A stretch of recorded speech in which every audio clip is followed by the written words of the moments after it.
안녕하세요. 안녕하십니까. 조국혁신당 국회의원 박은정입니다. 오늘 조국혁신당은 딥페이크 차단 6법 서지현법을 발의하기 위해 여러분들께 이 자리에 섰습니다. 참석하신 분들 소개해 올리겠습니다. 조국혁신당 김준형 의원님 오셨습니다. 강경숙 의원님 오셨습니다. 신장식 원내 부대표 대변인님 오셨습니다. 그러면 기자회견문 낭독하겠습니다. 안녕하십니까. 조국혁신당 국회의원입니다. 지금부터 2년여 전 법무부 디지털 성범죄 등 대응 TF 팀장인 서지현 검사가 한동훈 당시 법무부 장관으로부터 갑작스런 TF 해산과 원대 복귀 명령을 받고 제가 근무하던 성남지청으로 힘없이 돌아오던 모습을 기억합니다.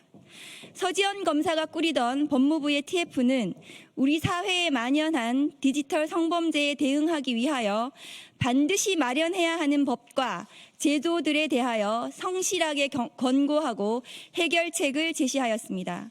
그러나 한동훈의 법무부는 이를 끝내 외면하고 TF를 해산하는 바람에 서지현 검사는 성남지청을 끝으로 검사직을 그만두었습니다. 그로부터 2년 후 디지털 성범죄인 일명 딥페이크 성범죄가 대한민국을 흔들고 있습니다. 그 피해자들은 연예인, 지인, 중학교 동창, 친척, 친구의 여자친구, 일면식도 없는 사이 등 10대부터 60대까지 가리지 않고 그 누구나 대상이 되고 있다는 점에서 충격과 공포를 주고 있습니다.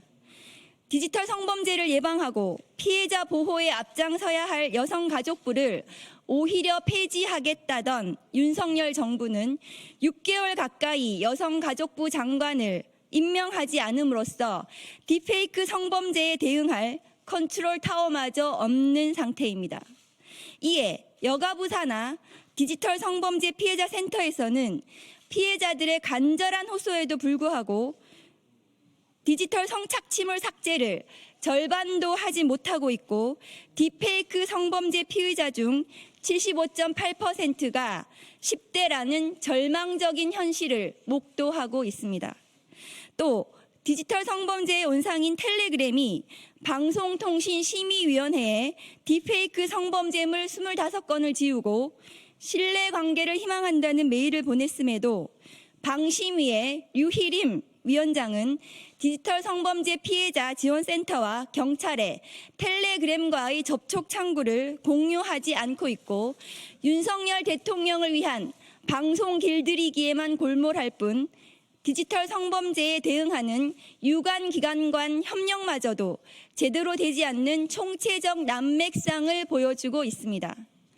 경찰청 자료에 따르면 허위 영상물 범죄 발생 건수는 2021년 156건, 2022년 160건, 2023년 180건 등으로 계속 늘고 있으며 올해는 1월부터 7월까지만 297건이 신고됐지만 기소된 건수는 87건에 불과하고 기소된 87명 중 집행유예가 39%에 이르는 34명으로 가장 많았습니다.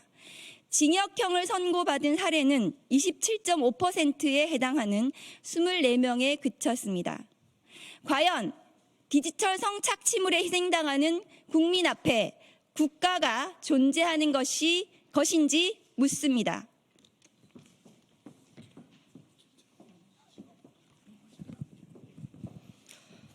검찰권 남용으로 야당과 정적 죽이기 수사에만 골몰하는 윤석열 정부가 디지털 성범죄에 대응할 의지가 있을까요? 법무부 장관 당시 서지현 검사를 내친 한동훈 대표의 국민의힘이 디지털 성범죄 대응 특위를 이제 와서 만들어 무엇을 잘 할 수 있을까요? 조국혁신당은 피해자의 삶을 무너뜨리는 디지털 성범죄에 대해 강력 대응하기 위하여 우선 일명 딥페이크 허위 영상물 성범죄의 형량을 대폭 강화하고 수사와 재판 과정에서의 실효적인 제도 방안과 피해자 보호 장치를 담은 딥페이크 차단 6법을 발의합니다. 서지현 전 검사가 TF에서 권고한 내용들을 대부분 포함한 이 법은 일명 서지현법으로 세상에 내놓습니다.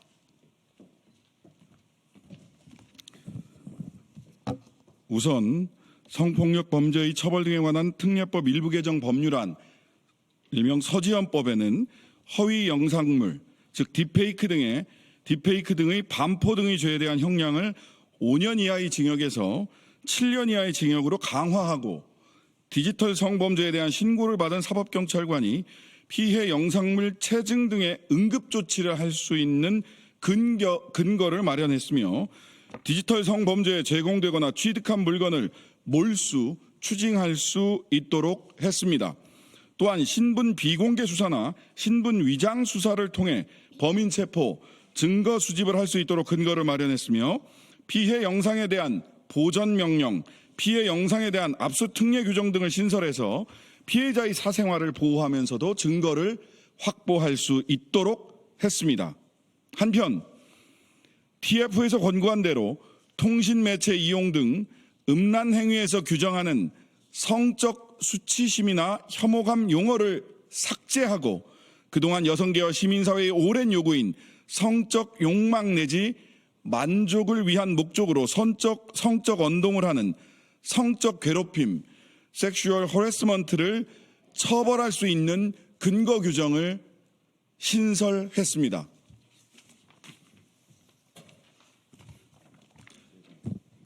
다음으로 정보통신망 이용 촉진 및 정보보호 등에 관한 법률 일부 개정 법률안은 성적 욕망 내지 만족을 위한 목적으로 상대방에게 성적 언동을 하는 내용의 정보를 정보통신망을 통하여 유통하는 것을 금지하고 위반 시 처벌 규정을 신설하였습니다.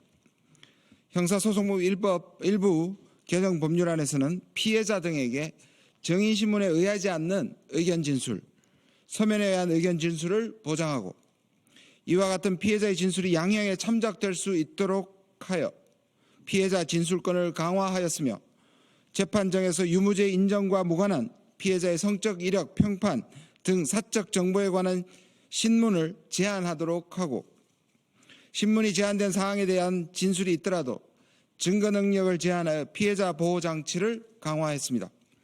이는 피해자의 성적 이력이나 평판 등 유무죄와 관계없는 사적 정보에 관한 증거가 재판에 현출되지 않도록 함으로써 미국의 강간 피해자 보호법을 우리나라에도 도입한 최초의 규정이 될 것입니다.